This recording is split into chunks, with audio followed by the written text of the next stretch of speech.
Welcome to our stream for apprentices. We're down at West Suffolk College and we're in front of a live studio audience. So if I bring this camera in, we'll be able to get a cheer. Hey, and a few waves. We won't suggest that's the second attempt. We're not live, okay? We know that from previous streams that we had an issue. We had the issues at Doncaster Cables, didn't we? Which means we're going to stream it out on a Wednesday now, aren't we? Yeah, and we're going to be live in the comments when this is released for the hour that the show will be. But before we do, let's introduce ourselves. My name's Gary Hayes, and I did a full apprenticeship having left school, the one that we're traditionally going to talk about today in this live stream. And then I went on to teach for 19 years before starting the eFix adventure. Yourself, Marcus? Yes, so my name's Marcus Barrett, slightly different adventure to yourself.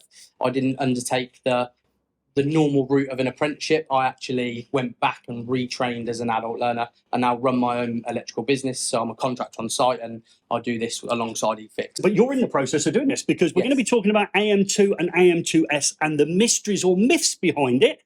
So that'll link into, obviously, Eric, who's going to be starting that apprenticeship in September. Yeah. Before we do that, we would love your comments, whether they're live, as effectively the hour that we'll be in answering them, but when we go out on Wednesday, or whether they're after the show. Please leave as many as you can. If you're an electrician that's undertaken an AM2 or an AM2S, brilliant. So that means, obviously, you can help from your experience. Yeah. If you're currently going through the process, again, all of those comments will help others that follow you behind. Yeah. Okay. All good. Yeah. And again, that brings us to our topic of what we're going to be talking about today, and that's preparing for your AM2 and your AM2S. And we might have some information in there that can help you along that journey. So before we get deep into this, let's thank the sponsors of the show. I'm going to let you do it this time because you told me last time you wanted to sponsor. Let's bring the scroller in. So we're going to thank Doncaster Cables, who I met for the first time last week, Marshall Tufflex, the Lasico Group, TIS, Schneider Electric, Wallbox, C-Norm, Vargo, Metro, Ledvance and Robust. Okay, thank you ever so much. And those people allow us to come out to, I think, about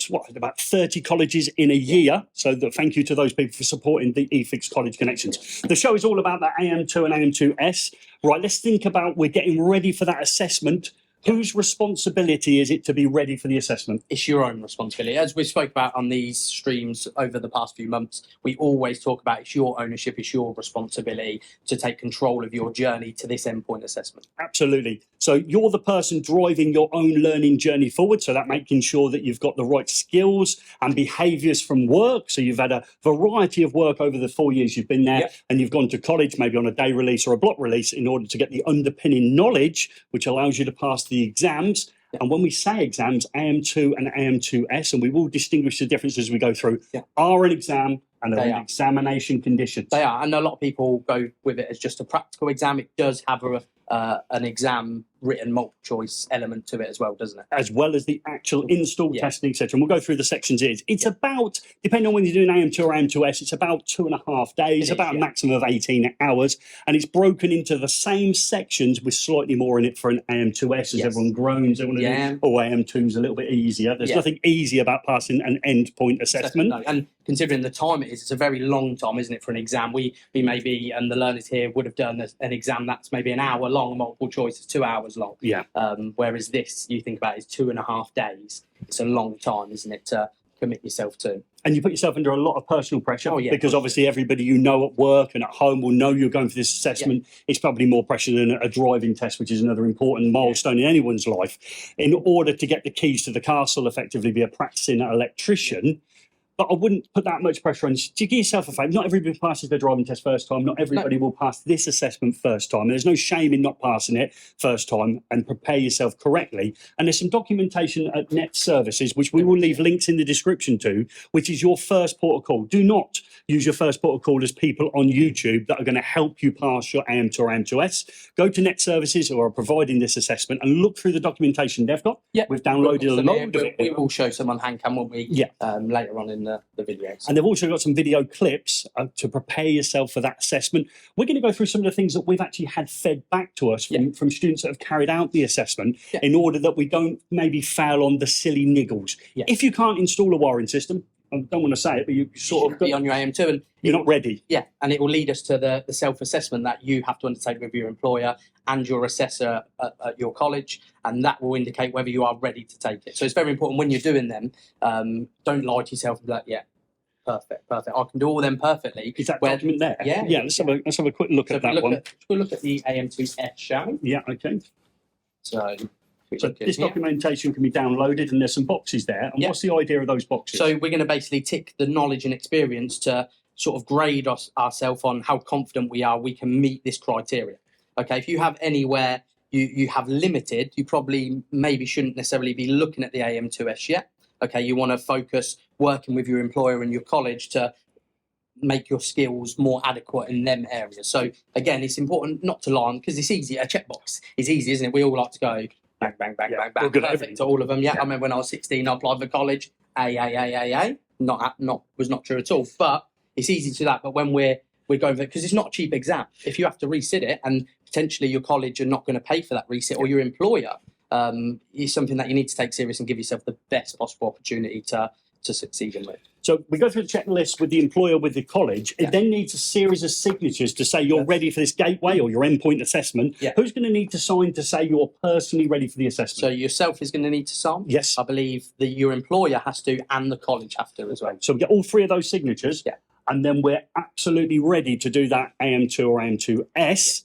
However, I'd say take a deep breath, make sure you're fully aware of the aspects by downloading the appropriate documentation. There's even, and we'll go through some of them as well, there's even some hints and tips of where people have gone wrong in the past in each section. So again, it has common mistakes, doesn't it? So you can read through that and take the advantage. And we talk about all the time on these streams, reading. It's good for you, isn't it? So read through this and have a look at them areas before going to maybe a prep day, which we'll talk about later, where you can give yourself a slight head start. Let's have a look then. Yeah, so just a few of those. So I've downloaded this documentation, which tells me all the no stable. It tells me all the aspects I've got to carry out. And here you can see common errors. So in each of the sections, and we'll talk about those sections in a minute, there'll be areas that people have got wrong. So you'd be naive not to download the documentation from Net Services and actually read through it really carefully. You know, simple things like here, we've got the safe isolation. So if I bring that one into shop there, and it says it's on the outgoing side of the isolator and all conductors, and then tells you what you need to do. Yeah, and one of the common areas with that is people testing at the wrong positions. Okay, so therefore, it's told you in the documentation that you should download. It's giving you the common errors, and then people still go off and make mistakes. Now, I would say that majority of mistakes are made because of nerves. Okay, people are nervous about this assessment. It's a long time to be there, and they overthink it. Okay, so they overthink it. It's not as difficult as let's go through the sections. Just mention the titles of the sections that are in that documentation. Safe working practices. This would be my worst one, really. Safe working practices, including that three-phase safe isolation. Safe isolation procedure. But there's a risk assessment. There is a risk assessment. How many of them have I filled in? I imagine not many. Yeah, so of course you might have gone through your apprenticeship, read loads of risk assessments, but now you're responsible for filling one in. That's a simple thing, isn't it? It is. Download the documentation off the internet and start practicing filling those in, identifying the hazards and scoring it, identifying the control measures, and then giving it an overall risk.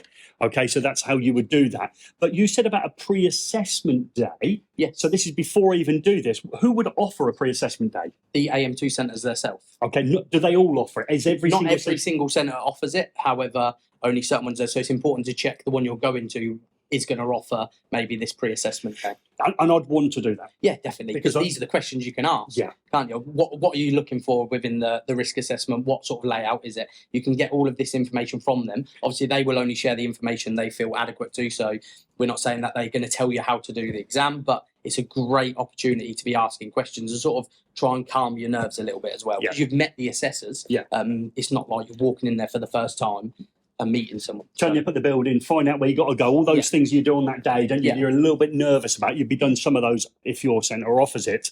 And obviously turning up with that mental attitude. You will not be going through and having a look at a completed rig, and there won't be taking photographs and taking them home, but you'll certainly get a chance to look at risk assessments, certainly look at a chance of wiring diagrams, etc. Exactly. And that would be the section, because it's the first one, that would be the one that worried me the most.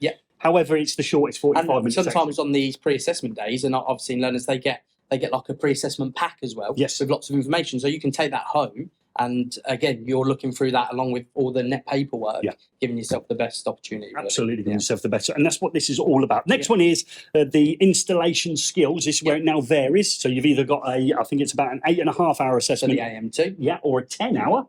For AM2S. So the difference being, if you're doing the AM2, you're not going to be required to build any containment. If you're doing the AM2S, you're going to be required to build containment out of steel conduit, PVC conduit. And we can hear a groan, I think, there from the audience. Groan. I should write a sign down. Seamless grown in there. So Yeah. the likelihood is the people in front of us that are working currently at level 3, some of them have already got an apprenticeship and will be transferring over to the standards. Likelihood, if they go to the standards, they're going to have to complete AM2S. If they do an MVQ framework, you're probably looking at the AM2. You are. If you're doing an evening course, there's also the AM2E, which is like an experienced worker route. There is. And all of this helps on all those. Now, you've got a piece of conduit over there that I made previously, okay? And I will leave a link to the in the description to videos that I've made on conduit. One end has got a double set on it. Yeah. And one end has a 90-degree bend in steel conduit. Yeah. And that's what the assessment used to be. So the assessment used to be a double set and a 90-degree bend in one piece of conduit. But assessments change, don't they? Yeah. Okay, so what changed about the assessment? What did NET do? So now they've brought in, you can use a through box, can't you? You can. Yeah, so you'd make each piece separately and join them using this. There is measurements. Yes, so yeah, precise measurements for the set, the position of the through box and the bend. So when you're watching stuff online, if you've not kept up to date with what NET are doing with their assessment, they're making tweaks all the time. It could be that you've gone in worried that you've got to make this piece of conduit, maybe practiced at work endless times, which is not a bad thing, and then find the assessment slightly different. There is now another box in. You've actually been whittling and worrying about something you didn't need to because you probably didn't download and read the documents that are available. Yeah. So that's one piece of conduit. The other one It sort of brings me to my favourite subject on it is the specification. Right. With these measurements and stuff, you need to look at that specification and follow it. You do, don't you? Okay, so the specification will be given to me for the job. Yeah. And in there, it will tell me the height of the set. Yeah. It will tell me the position, maybe of the box I need to install. Yeah. Yeah, okay, so that's good. So that's the first time we mentioned the specification. Do you think we'll mention it again? We're going to mention it a few times. Yeah, specifications, ultra important. And this is one of the main areas people fall down on. So I've whittled and worried about my steel conduit. Yeah. I've got some videos, I'll leave a link in the description to show you how to put 90-degree bends in, how to make a double set to a precise measurement, but also I've got the one in there where I made it in a solid piece, but you're not expected to do for your assessment. It's also a piece of plastic. There is, yes. Okay, people get worried about the conduit and the plastic conduit because you have to put a 90-degree bend and a bubble set in it. Yes, you do, yeah. Okay, and again, the bubble set has a clearance. It does, yeah. Okay, and it needs to be in the right place. Now, I think that's quite tricky. It is quite a tricky And then thing. you've got to get a bubble. So can you get round it in any way? You can. So we've got a little tip. We can put a coupler in. Okay, so when I've got a coupler, I've got two pieces of conduit, then one with a bend in it and one with a bubble. Exactly. And so that- again, make two separate pieces, join them using a coupler, making sure you're looking at that specification again for the measurements and the clearance. Yeah. And then it just makes it easier, less nerve-wracking for you, knowing that you don't have that opportunity to mess it up and it's... Yeah. Yeah.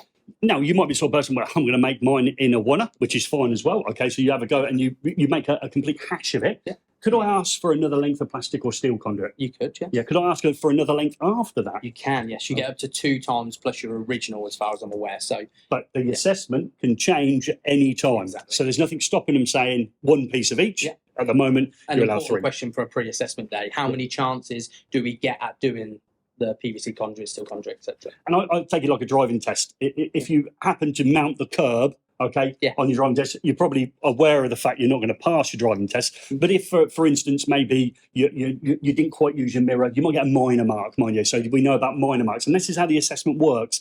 If you were to take 3 attempts maybe to do your plastic conduit, it will obviously be marked as 3 attempts, but it's probably not catastrophic to the whole assessment. No, as long as you get to where you want to be in completing it correctly, that's the end goal, isn't it? So we've got 2. So subtle difference between the conduit and AM2S, but it is really point-to-point wiring. What do I mean by point-to-point wiring, Marcus? So they will give you wiring diagrams. Maybe they'll be numbered 1 to 1, 2 to 2, etc. And you follow that religiously to get to where you need to. So that sounds all right. It does. So most people would worry about maybe the heating system. Yeah, I think that's a big one, especially our time in education. Everyone used to say, oh, the heating system, I don't do any of them at work. I don't do any S-plans, Y plans, etc. Yeah. And then when they see it, they're like, oh, actually, it's probably not one of the easiest bits, but it was literally, it told me how to do it step by step. Yeah, So. S-Plan Plus, or something like that. And obviously there's some bits in there just to follow along, and I'll get it from the specification. So you can see how key that specification is. The next thing after you've done your full install, and we'll come back to it, is the inspection and testing of your install, or do we go off and do an inspection test of something I believe else? it's of your install. It is of your install. So What I would say then, when you're installing your wiring systems, to check terminations are tight. Yeah, definitely. You want to give them a bit of a tug test, don't you? Every termination. Yeah. See, that's not normally what I would do. Why would I, in an assessment world, want to tug test every terminal because I'm going into testing And the job? again, the accessories that are used have been installed numerous amounts of time. So the terminations tend to wear down. Sometimes the screws don't fully tighten up. So when you give it a tug test, you might find that no matter how hard you screw it, your conductors keep slipping out. And really, what do we want to do in that instance? Yeah, we want to have a word with the assessor and sort of say, look, this is not tight. Remember, you're testing your own work. If when you test your own work, you find a conductor has fallen out, it's not a problem, because you're testing your own work before you bring it into service. Obviously, so there's a nice, the idea of testing, isn't it? nice chance. So you've got 3.5 hours to do that. Then you've got another safe isolation. You've got to do 3 safe isolations, 3-phase, single phase and a 3-phase circuit. I think the install. We'll come back to that. We've got a video clip of us doing some of this safe isolation, and then the assessment and knowledge. You said there's some multi-choice questions. Yeah, there is. Yeah, and we have fault finding and rectification as well. Oh yeah, sorry, apologies. Yeah. So there is a fault finding element to be done on that. Is that on your rig? No. So you go off and it's an identical rig to the one you're carrying out, and you've got a couple of hours there to find those faults, and we'll come back to what type of faults they are. It's almost one of them, isn't it? If you find yourself fault finding on the rig you installed, probably not in the best of positions. No, and time will run out quite quickly on those sort of things. So before we start the assessment, then we're going to make sure we've filled in the candidate pack. We've checked that we've got all our knowledge, and the areas we're weaker in, we work on those over a period of a couple of months. Maybe we're short of testing, maybe we're short of fault finding, maybe we're a little bit short of install practice, maybe on conduit. So that would be one. And then we're going to come through and we're going to start looking at these assessments. And with that in mind, we've done a little video clip that can have a look at the couple of errors that can be easily made. That means we fail safe isolation. You probably didn't think of that people have made in the past because we've had the feedback. Yeah, exactly. Yeah. And again, your comments will drive more feedback, and please leave them below for us. Yeah. Any issues you had when you was doing your AM2 or your AM2S, or you know somebody who's made certain mistakes, it's all beneficial to not just the learners sitting in front of us, to every learner who will watch this and undertake an AM2S, because it gives them a little bit of a heads up to think about it, doesn't it? So let's get onto that 3-phase distribution board and look at some of the safe isolation tips we've already done.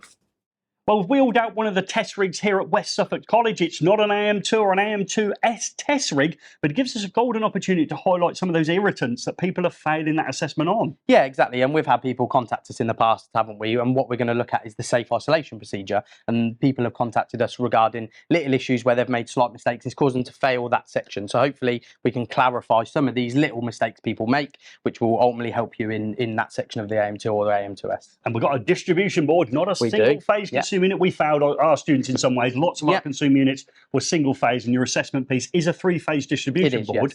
But before we even start the safe isolation procedure, what I've got to do? Yeah, so before we even think about killing any power as such, what we need to do is we need to ask permission to be able to do so. And who are we going to ask that permission from? We're going to ask our permission from our assessor if we're in our AM2 or AM2S. Okay, so we're under those conditions. We've asked for permission, so we're now in that lovely state. We've already taken a couple of screws out just to make this bit a bit quicker for us. It wasn't that the college didn't have the screws in there, because they did. Can we just go in now and turn off that main switch having got permission? No. What we need to do is we need to isolate all of the overcurrent protection devices, all the switches inside of this distribution board first. Okay, so we're going to individually turn these off. Yeah. Okay, so now we're effectively offload. Yes. Okay, and we can turn off that main switch. Now, the tendency is once you've turned it off is to get all excited and want to put the safe isolation locking off kit on. It is, and this is some of the issues we've found with people contacting us. What they find is actually they can't fit the lock-off device onto the main switch and then remove the cover. It obstructs them from removing the cover. So what they tend to do is they leave it in this position, rushing to think, oh, I need to lock it off.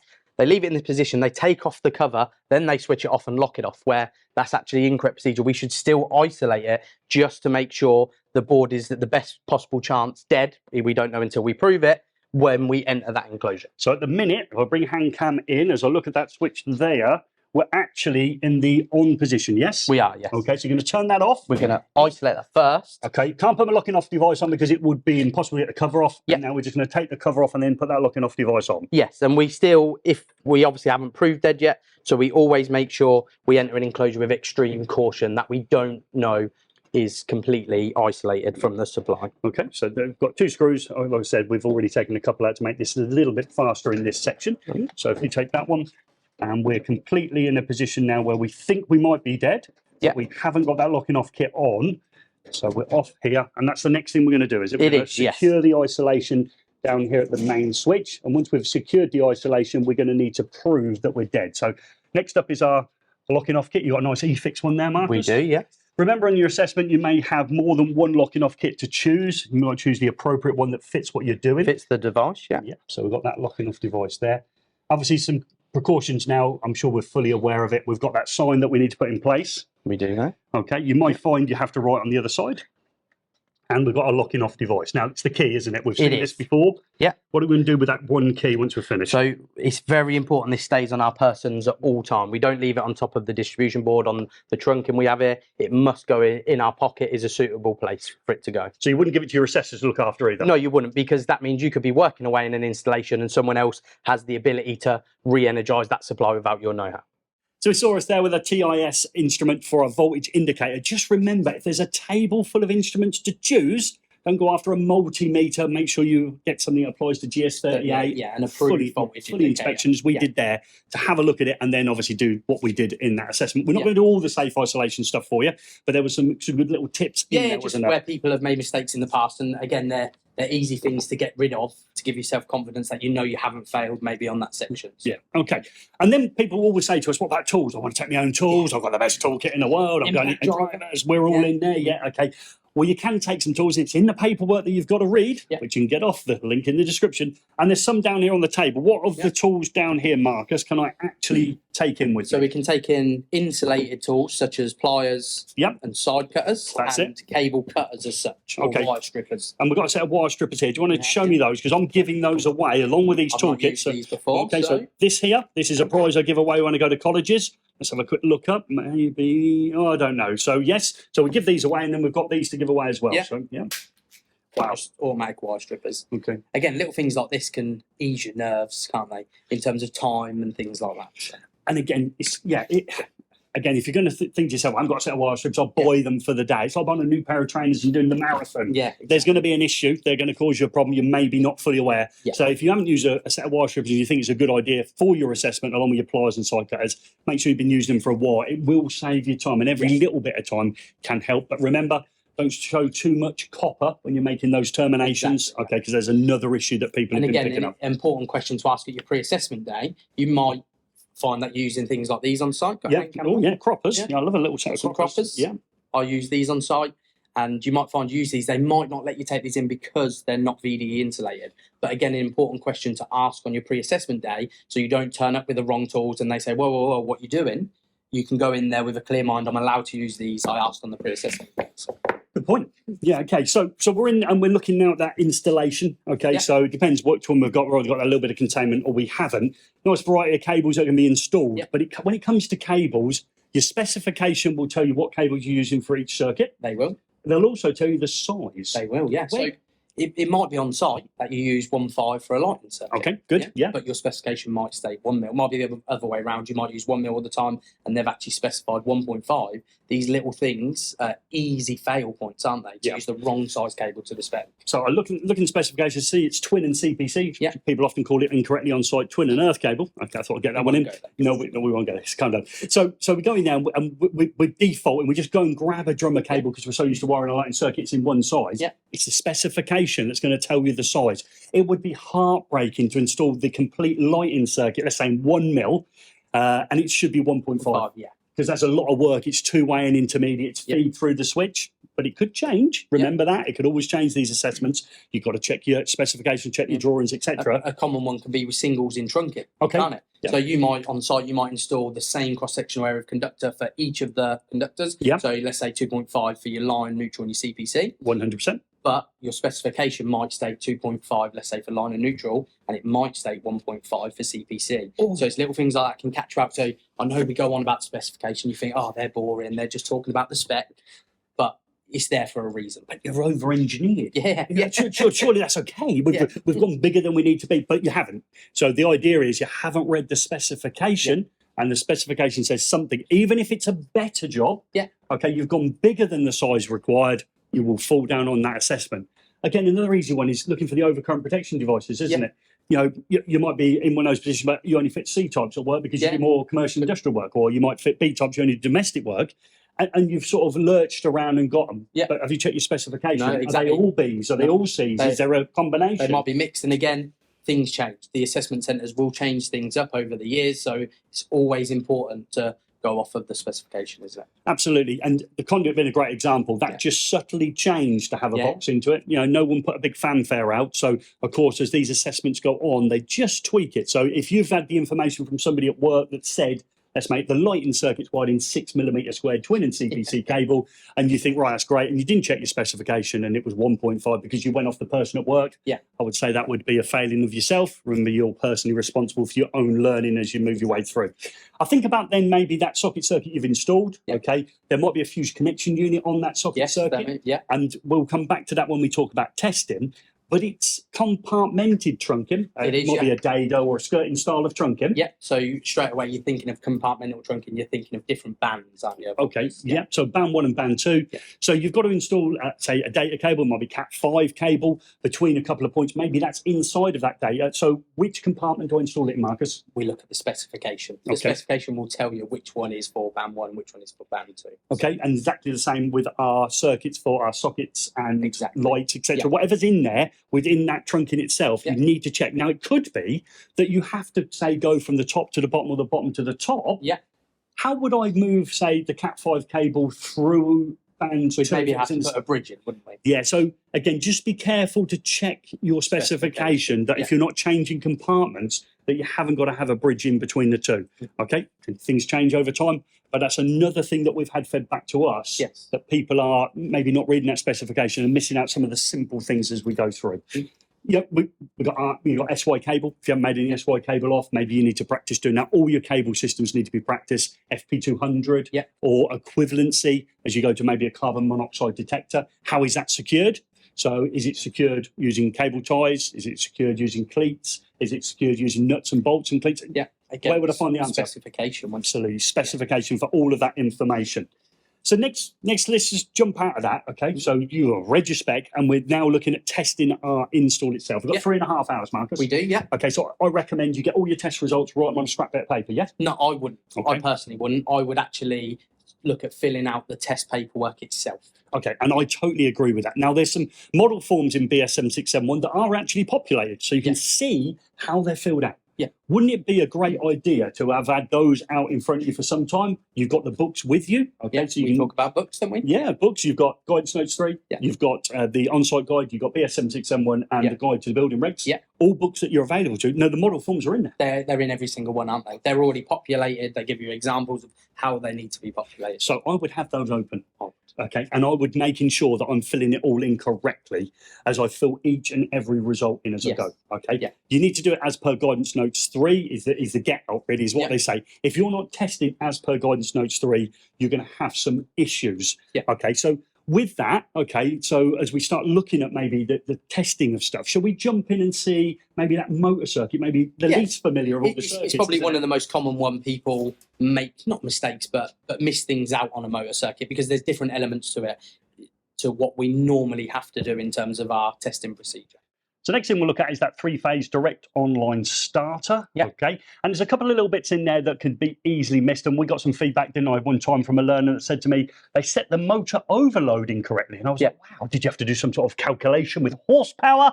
And they said, no, I spoke to somebody at lunchtime. Who had previously done it. And I just copied what they did, where it's very important we look at things like the specification to know exactly what our installation needs to be. So let's say theirs was 2, there was 2 amps, they set their motor over, they spoke at lunchtime, they come back and they quickly set theirs to 2, didn't look in their specification, and believe it or not, theirs was different. Yeah. But with setting one, do you want to show me how I can simply set it? Let's say it's 1.2 amps or something like that. If I bring in hand cam to have a little look. So what we can do here, okay, so is we've got our dial here, and we can set that to the required specification needed based on what we've been told by the manufacturer or by the install spec itself. So the spec said, for instance, for us 1.2, the arrow is now pointing to 1.2 amps. That means we've set ours correctly.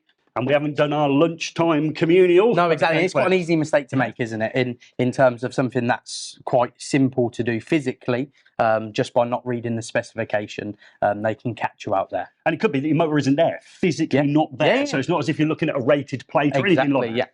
So then we go on and do some of those physical tests. Yep. We're going to be doing the continuity of CPC. And I've got a little bit of a concern that my CPC and my line conductors come through the contactor. Exactly. And it's quite common that they don't want you to manually operate the contactor when performing these tests, and it can catch people out quite often. So Right, okay. we're going to look at the process we can maybe undertake with doing 2 continuity CPC tests on the same circuit in different areas, and then we can add the values together to overall achieve RR1 plus RR2. And we're going to explain that rather than carry it out. So remember, you're meant to have the skills and behaviours in order to pass this exam. So we'll just mention that. So for me then, am I going to be carrying out my reading from inside of here where I can do outgoing side of the contactor and incoming side? Yeah. I still got to put a link in now, haven't I? We do. So normally we know the process. We link together line and CPC in the distribution board. We test at every point. We record our highest reading. Yes. However, slightly different here. We're still going to link line and CPC in our distribution board. Okay. That'll be to L1, say? Yes. Okay. Yeah. And we're going to do it across each of our phases. Yeah. Okay. We're going to test on the incoming side here. So that'll be circuit protective conductor to L1, circuit protective conductor to L2, circuit protective conductor to L3. Yes, correct. Oh, okay. Yeah. But that's only got us to here. It has, yes. So we're going to have to now add it to the remaining part of the circuit. So what we're going to do is we're going to treat maybe this accessory here as a distribution board, probably the easiest way to explain it. And we're going to link it out there. Now, hopefully, you've got an adapter in your test centre like this as such, okay? And you can see that this is just like a homemade adapter where we can link out our CPC with our L1, our L2 and our L3. Okay, so I'll move it across. So I've then taken my reading from L1 and the circuit protector. On the outgoing side, yes. And then moving it along here in order that I get that reading, 100%, yes. So then we can add the 2 together once we've obtained our reading from there and there, add them together, and that's what we record on our test paperwork. Okay, so that combined reading for those, and that's our dead test. Now, when it comes to insulation resistance testing, and we're thinking about that motor circuit, we've had a question in maybe. We've had a question in from a Simon. So what did he say? So he talked about he failed his insulation resistance section on this circuit here in question. Okay. And it was very hard to understand. Even he spoke to me and I had to have a think about it.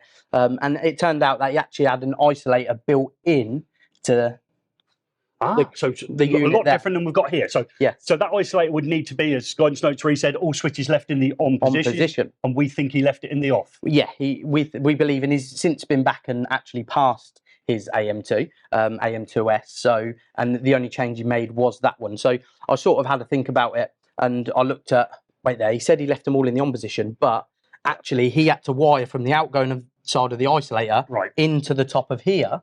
And by leaving that in the off position, that small section of cable, probably no bigger than 20 centimetres, was actually untested, and therefore not all parts of the cabling system were tested. And that's brilliant. That's done as a global insulation resistance test, isn't it? Very similar to what we saw when we did our Proving Dead, our 10 tests. However, we must make sure when we do that global insulation resistance test that maybe if there's an RCBO for the socket circuit, that we've got that disconnected. So you'd have to individually test the ring final circuit. Yes, but it's very important with that. We look at doing insulation resistance, we keep our CPCs connected. Okay, so what it is, and we've done a little video, and I'll leave a link in the description with the Metrel BT tester. So I did one where I tested a socket outlet circuit with the cables out of the RCBO, so I did my insulation resistance test. But one of the conductors in that circuit definitely needs to be connected. Which one is it? The CPC. So the CPC needs connecting to the earth bar, and the earth bar needs connecting to the earthing system. So if we'd have taken out, maybe when we did a ring final circuit test, the ends, and left them out so that our CBO could be off, we've got to make sure the green and yellow conductors are still connected. Okay, I've done my global insulation resistance test. I've got the cover on, so we can't put the cover on. So you must make sure, obviously, your cover's on your motor circuit. And that switch, if there is one, is in the on position. Yes. But I've still stopped at the point of the contactor. We have, So how do I overcome that? So what we need to do again is we need to carry out an insulation resistance test from this point going upwards. So we could use this again, we could use an adapter, and we could probe into there, and we could undertake our insulation resistance between the necessary conductors. As long as that cover was on? As long as the cover is on and all switches are in the on position. Okay, so our insulation resistance then is done in 2 halves? It is, yes. Okay, and then obviously the combined number of that, probably infinity, would be the one that we will record greater than maybe the machine can read. We can't actually get to infinity, but that's a different story. So that would clear up a couple of popular misconceptions there on the direct online 3-phase motor circuit. But remember, each assessment centre might be slightly different and a different way. Maybe the adapters don't look quite like this. It's that logical approach. Exactly. In And order that you do everything. we always advise you undertake the prep day with the centre you're taking the assessment with, and you ask the questions there and see what they're expecting of you and their practices. Again, they're generally the same over a wider period, but little tweaks of different style accessories and stuff may be introduced. So. Yeah, some interesting bits there you picked up, Marcus, on that motor circuit that could be easily missed. And it's probably one of the hardest circuits to actually practice, isn't it? Unless you're at college. Yeah, exactly, because you're not necessarily going to be performing that on site all of the time. At college, like you said, you get to do it. But again, pre-assessment day, you speak to the assessors and that on how they want that motor circuit to be tested. Most that I know of don't want you to manually put the contactor in. They don't. So again, it's just making sure you know the exact sort of process they want to have. And again, when you pick your test instrument up, you'll look at the table. There should be a variety of multifunction testers. So if you're used to using a certain brand, maybe it's a TIS, maybe it's a Matrel tester, look around and see what's there. Again, on the pre-assessment day, ask them what instruments they use. They should have a full variety of them because you don't want to learn a new test instrument when you're carrying out those tests. No, definitely. But the pre-inspections go every time. Wouldn't it be easy to leave a duff set of leads around? Yeah. Just leave it on the table, see if anyone picks it up. Maybe a multimeter no one's ever going to use, hand cranked mega. I don't think anyone, you'd take you'd want to know what it is. So again, pre-inspections, check you're on the right scale for the tests. Simple things, isn't it? When you're doing these tests, the majority of them are dead though, aren't they? They are, yeah. Okay, so we haven't got to necessarily worry about a ton of live testing. No, there's only sort of basic, not simple ones, but basic ones in terms of we're not going to have to do it for every single thing on the installation.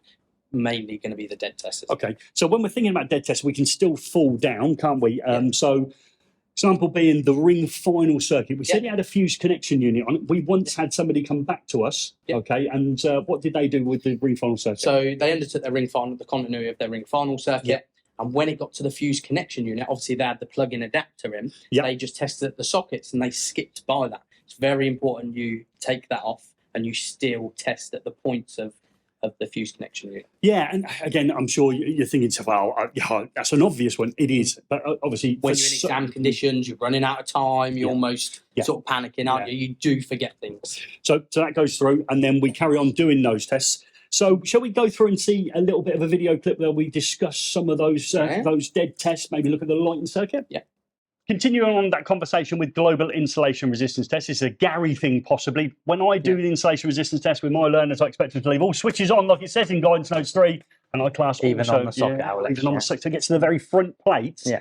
But it's the lighting circuit maybe that I'm thinking of now. How many switches are on the lighting circuit? So again, you're going to be looking at two-way and intermediate switching on there. So we must do a certain thing once we've performed the insulation resistance, the global one once maybe. We still don't finish there. We've got further insulation resistance to carry out. Okay, so we do the global test. Yeah. Okay, we've tested the board. We've got to remember then, as per guidance notes 3, you have to go out into the installation and operate the two-way and intermediate switches. We do, yeah. We've only got two-way here. Doesn't matter. We can use our imagination. So I'd have to come out, operate a switch, insulation resistance test, walk back out again, operate another switch, and then do it. And again, so it makes it 4 times then on the lighting circuit, doesn't it? So again, just that little thing, just to remember, you're following guidance notes 3. In order to get that global insulation resistance, you must make sure all switches are in the on position, but we go back for those two-way and intermediate. We do, yes. It's just that, just remembering all those little stages, especially when you're doing global insulation resistance, maybe something you're not commonly doing on site, and then working out if there's anything on that global test that could be damaged during the insulation resistance test. Again, quite common things, and it's even in the net paperwork talks about operating the two-way and intermediate switching, and it's quite common to actually forget to do that, isn't it? Yeah, because you're under pressure, is what I would say. So we're not going to go through every single part of the dead testing you'll have to do. You obviously get a variety of it from reading the paperwork. You'll understand the testing carried out. But we said about live testing, there is limited live testing. There is, yes. Okay, so when we're going live, we're thinking about carrying out maybe what test initially on our live testing? So we're going to be looking at fault loop impedance, respective fault current as well. Yeah, supply polarity. Yeah. Okay, so we've got to be just careful to look in guidance notes 3 in the on-site guide for that list of test sequences and work out which tests we're going to do. Let's just jump in and say we're doing the prospective fault current. Yeah. Okay, so now we've reconnected our earthing conductor, which we've probably done for our external fault loop impedance. Yeah, we have. Okay, and my instrument can't perform the test maybe between 2 line conductors, which would give me the result that I need. It would. how am I going to go about doing that test? So again, what we can do is we can look in guidance notes 3. Okay, so you've got a Okay, page so for you me? bring in hand cam. Okay, you got a page there identified Yeah. for me? So if we come to here, Okay. and if we look here, it talks about where your instrument can't test between the higher voltage. Yeah. What you can actually do is you take the reading of your line to neutral, okay, prospective short circuit current, and you double it as a rule of thumb, Okay. okay, for your 3-phase installation. Okay, so that's the height. So I would have measured all 3. Yes. I take the highest one and I double it through. So Yeah. again, because I'm following what is laid out in guidance notes 3, that's, for me personally, you really ought to read that several times on the way through in order to get familiarised with that guidance notes 3 in order to make it correct. Now, I might have carried out my external earth fault loop impedance, and I might have got a reading. I might have carried out my prospective fault current, and I might have got a reading. I might have done my end-to-ends and made a calculation there. Yeah. I've got to justify my results and readings. You have to verify your results. We don't just take a result and say, yeah, we've got a result. That's all we needed. Okay. There's certain tolerances we're allowed on certain things. If we look at prospective fault current, for example, we need to make sure that the braking capacity of the overcurrent protection device is adequate for that. Okay, so I could throw one at you, could I? Yeah. So I could say to you, so you maybe you couldn't see at the cutout. You look at the cutout, 3-phase cutout, and you can't work out what the devices are, but it's told in your specification what they are. Yeah. Let me tell you, they're BS1361 Type 1 devices. Yeah. Can you tell me the maximum braking capacity of those? So again, if we come to guidance notes 3, page 91, again, this will change on different editions, potentially, if they move the pages. This lists here the rated short circuit capacities of different protective devices. Okay. So if we look at a 1361, okay, Yeah. Type 1 gives us 16.5 kA. Ah, right. So if I've measured mine, I need to be equal to or less than that value? You do, yes. Okay, so I've therefore verified my results. Exactly, and you verified that they're acceptable. You might verify that they're unacceptable. Okay. Not necessarily for your AM2 in sort of when you're testing and inspecting. Again, that's your opportunity then to note these things and make adjustments. So you can't just say the reading's all right. No. Okay, do you want to stay on that page? Because I actually told you wrong. It was actually a BS88-2 System C Type 2 device that I cut out. And can you find that one for me? So if we come to here, System C Type 2, we actually have 31.5 kA. All right, so I'd need to be aware that once I've measured it, I'm equal to or less than that value. Yes.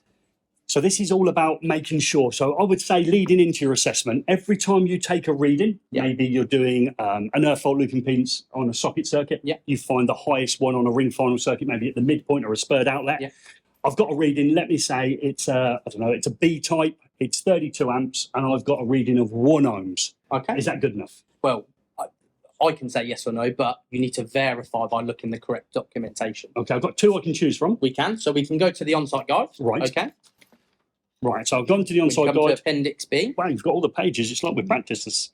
No, we haven't practiced at all. Okay, so here we go. So as you can see, we've got a Type B here. So this is where it labels the type of overcurrent protection device. Yeah. We've got a Type B for a 32 amp, being a maximum of 1.1. Okay. However, when I jump into BS7671's a big brown book, not a different one. Okay. We'll have a look. I don't get the same result. No, you don't. No, I don't. No. That is the maximum. So I'd be careful here because is it the maximum allowed they want? Or is it the 80% value they need? So again, massive question to ask on your pre-assessment day on what the assessor's looking for. He might be after the 80% value and you actually quote a larger number and he says, well, no, that's incorrect. So it's very important that you find this information out, again, for your own confidence, because that will dictate whether you're looking in here or whether you're looking in the on-site guide. Now, you can apply an equation to this to bring it down to this value, but why would you want to do that when you're under time constraints and you're already nervous? You'd want to know going into it, right, wait there, I know I'm going to need the on-site guide because it's already got them 80% value. So. And again, what I would be saying is when I'm verifying these results and I'm writing it down, I would have that written down. Yes. I would have written down that this is the maximum value without applying the 80% rule. If I'm using this, it's this value. If I use the on-site guide, because that is showing knowledge and understanding, and nobody fails for not showing knowledge and understanding, do they? So that would be another way of verifying the results. You've got it there for me? If we look in BS7671, page 68, we can see here that 32 amp Type B is actually 1.37. And that is the maximum, isn't it? It is the maximum. So that's different between the on-site guide. So again, very important on your pre-assessment day, you ask these sorts of questions. So again, you clear it up in your mind. It's one less thing to be nervous about, isn't it? Absolutely, and nervous about. So again, leading into this assessment, I would be verifying everything. Yes. I do an external earth fault loop impedance, and I get a reading of 0.2 of an ohm. Okay, I would be then looking at the earthing arrangement, going into either guidance node 3, onside guide, etc., and finding out, so I can find the page where I know the maximum is. Maybe it's a TN CS earthing arrangement. I can see 0.35, not because I didn't know it's 0.35, but I've got to be able to find it. State the page, state a table, etc., in order to verify your results. And again, that was the feedback I got. People were getting very close to the end of that assessment, and then struggling to find a breaking capacity or something like that. Which is one of those really tricky moments. And it goes back down to us reading books, doesn't it? Sometimes. I recommend reading books. We did a whole video on recommending reading books. We did a whole video. Okay, so that's some of the things that when you're looking at testing, so you can do fault finding as well, which I think is all the same skills. It is all the same skills. Again, it's harder for some people who maybe don't do any fault finding out on site. But again, you work with your assessors, your employer, to make sure you get them skills. Yeah, and again, if you haven't done a lot of fault finding, have a nice word with your college. Try and come in maybe on one of the days when the college isn't open to the general public. Staff are here. No, they don't have all the holidays. I know it's a myth, isn't it? Well, do you have all the holidays when you were teaching? No, I didn't. No, I didn't. So again, you could come in and then have another little run through. Only 7 weeks, not 8 weeks. Did you have 7? No, I didn't. Those are the good old days, weren't they? So again, to do this fault finding. Now, when I'm thinking of fault finding, are these going to be live faults I'm going to be finding? No, potentially not. They're going to be found using dead testing. So we're thinking like open circuit? Short circuit? So what sort of instrument could I use for open circuit? Maybe a low reading only. Okay, short circuit? Short circuit, you're looking at insulation resistance. Or again, low reading only. Low reading only. Might have 0. So again, using the correct scale to find these faults as we go through. High resistance? So again, we're looking at a low reading ohmmeter. Okay, as we go through with that one. Some of them could be visual. So we might see a broken socket. We might see a burnt out accessory. So a visual experiment. Read what they say to you. Okay, read the scenario and apply logic. What people tend to do is rush in with a tester, don't they? I've got to find it using this thing. Okay, whereas you haven't looked at the scenario and had a minute to yourself to think about, right, where can I use the experience I've got in industry? Because that's what you've done. Again, the best preparation for these things are your apprenticeship. They're the 4 years you've spent prior to this training. Some people, it might be more than 4 years. You might have done a full-time course first and then moved on to it. So again, it's about taking all of that knowledge and learning and taking it all into your own self and your responsibility to help yourself with this. I do that. I like it. I like it. Steve, get in. I love it. He's strong. There was a cheer down there. We might have things like incorrect clarity. Again, so that might be something you can find by testing. Might be visual. Okay. And then the one that sort of pondered the most is the missed connection. Okay, missed connection. So that is a fault. Now, it could be as simple as a conductor has come away from its termination. It could be, Okay, so effectively broken. It could be someone screwed into the insulation rather than the copper. So you might take it off and say, And again, as an electrician on site, so many times when I'm fault finding, you have a quick look and you say, no, it's absolutely fine, just because you're sort of rushing around. And then actually, when you look deeper into it, once you've got rid of no, they all look fine. Right, now I'm going to have to start doing some proper testing. You sort of pull it away and then you uncover these things where gone into the insulation or it's in there and it's snapped off. That's the worst one. So imagine you went to the heating system, which looks quite crazy with the wiring in it. And maybe it's, I don't know, it's got a solar array or something like that additional to it, or something feeding into that heating system. And that was a sealed unit, a bit like a pump in a pond. If that pump in a pond doesn't work, you can't actually get into it. It's a sealed unit. No. Okay. All you can do is test the fixed wiring up to that point. And then as long as everything there checks out, that's when you would then look at maybe that it is the sealed unit that is the issue. But first you have to sort of eliminate everything before that. And wouldn't it be one of those faults? Maybe they've just put in one of the connectors maybe to something remote that you can't get to and just gone into the insulation and had it as a misconnection. And you're looking at that heating system and your brain's going 100 miles an hour. Just take a moment, trying to isolate what the fault is, because you'll have a sheet with it on, isolate what that fault is. And first of all, just check maybe it's connected. It's very true. That would be one of those ones that I might be looking for, a missed connection on those sort of things. Then we think about the bonding. Okay, so often in a property, I've got, say, my water coming in my house, and I've got my gas coming in. Are they physically connected together at any point? Then maybe through the boiler. So you might have all both going into the boiler and they're physically connected that way. So when I'm testing, maybe there's a tingle on a pipe, maybe, or something like that, I don't know, or broken conductor issue, maybe for the bonding. Yeah. If they're physically connected together where I can't see it, maybe on a test rig, maybe they're behind the test rig, they've linked them together. Yeah. And I disconnect a conductor out the MET and test to the clamp and the cable connected, could I be proving the broken one is correct if I've got them wrong? Well, no, because they're physically connected, you might actually get a false reading, and you might think, yeah, that's absolutely fine. Yeah. And it's actually not, because you're actually picking up a parallel path as such from a different. So I think I pulled out the gas, but I pulled out the water. Yeah. And I tested to the so they might not be think, labelled. exactly. Because they're linked together. So how do I overcome that? If there's disconnect both. At both ends? Yes. Yeah. So take them out the MET, your protective bonding conductors. Yeah. Take them off the clamps. Okay. And just test that kind because then you're physically just testing the length of the cable rather than other things that are in play. Because it could be they've sneakily connected the pod together like in houses. Yeah. That's what happens in houses. So again, it's just taking that moment to think what these faults could be rather than just using that first, I'll just check and see if they're broken by only disconnecting one end. Okay, if they're linked together. Okay. No, it's absolutely fine. I'm looking somewhere else now when actually it's just because of that reason, isn't it? Yeah, it is. But validating those results, okay, making sure in the previous section when you've done your testing, you can validate those results. You're looking for faults using your dead testing skills, okay, in order to find those. And is there 6? Is there approximately 6? I can't remember what I can't remember what it is. I'd have to have a look. So there is a limited number of faults to find, okay, but you need to find them all. Yeah. So again, if you're struggling to find one, just go back in your own mind and think about the ones you've probably been given. Maybe you've had an incorrect polarity, maybe you had a broken conductor. Just think to yourself, could it be a misconnection or something like that in order to get through that assessment? Well, now, we're going to take a little breather here and look at a product. I would like to say we've been sent in. That would be classic. Well, we've been sent in a product. We haven't. We've got a product here.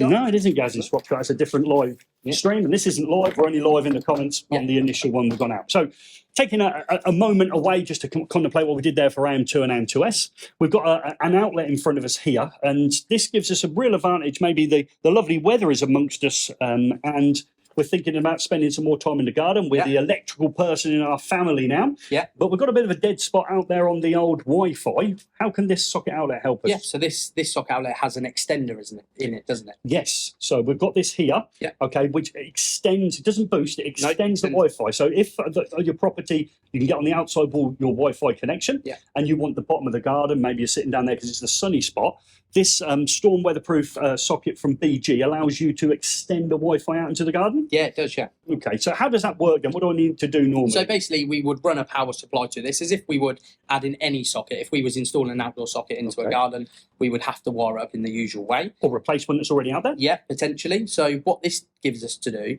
is we can actually link this to our router at home by using the WPS system. Right. Okay, which means they'll communicate with each other. This will then pick up the signal and it'll extend it down to a certain range. So I don't have to put a Cat5 cable to this. No. I'm just extending the Wi-Fi. Yeah, you're just extending the Wi-Fi. Wow. Again, it just makes it easier. Sometimes, again, as an electrician on site, you suggest these things, maybe the better practices to undertake. Yeah. Everyone would rather have a hardwired feed, wouldn't they? Because it gives you a stronger connection. However, it's not always feasible. It might be harder to install or not very easy to install that way. You might have to make too much of a mess to the fabric of the building.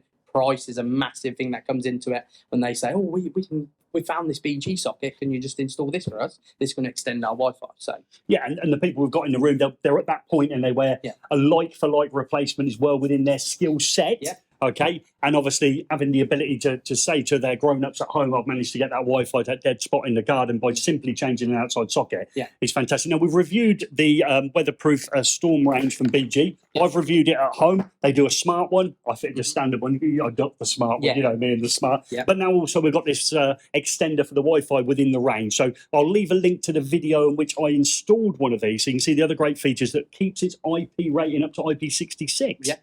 So they're a great supporter of our live stream, along with the following people, Marcus. So you're back on again. So who else is supporting us? So we've got Doncaster Cable, Marshall Toughlex, the Lasico Group, TIS. There we go, TIS, Schneider Electric Gas, Wallbox, C-Norm, Vargo, Metrel, advanced and robust. Did I say them all right? Near enough. We'll go with near enough there, Mark, because they're still rolling along the bottom for people who... Oh, did I go a bit? That was my anxiety. No, it's fine. They're all coming along the bottom. Paper. Yeah, no worries. Yeah, and they're not in the same order either that I typed them out in, so people will be seeing them come on the screen at different times. So we'd just like to say, first of all, it's about being prepared for AM2 and AM2S. When you are prepared and you fill the documentation in, try and do your pre-assessment day. And when you're there, our biggest piece of advice is to pick up and read what? The specification. It's a massive piece of advice. And people often look over it. And as tradesmen, we do sometimes, don't we? Yeah. You know, I spent 9 hours building my new daughter's bed. The first 3 hours, I didn't look at the instructions. I can do it. I can do it. And it was tight. Was it the wrong way round? Yeah, I built it. I built it. Yeah, I built it in reverse, tipped it up, and the bed's facing the wrong side of the wall. So should read the instructions. Should read your own advice. And the bed was 195 centimetres wide, and the room is 197. So, I was stressful. Okay. Yeah, and that's why you've been so tired this morning, isn't it? All that hard work. So we'd like to thank the people that support us. We're out again. It's on the bottom of the sheet. When are we out again? We're going to Northampton College, yeah. And a bit more local, isn't it? Yeah. It's not. And we're going there on the 25th, is it? We're going the 24th of April. 24th of April, we'll be back out again. We'll record an asset there, and we'll obviously do it live communication. So we will have been answering your questions when you watched this when it initially went out. Yeah. First of all, we need to say thank you very much to this quiet audience. Give us a wave in the quiet audience. Hey, want to look at that. It's people that want to eat. So that's our advice when it comes to AM2 and AM2S. Be fully prepared in order to complete that assessment. And we'll be back on the 24th when we're at Northampton College. Thank you ever so much for joining us on the live stream. And we will get back to as many comments as we can post this video as well.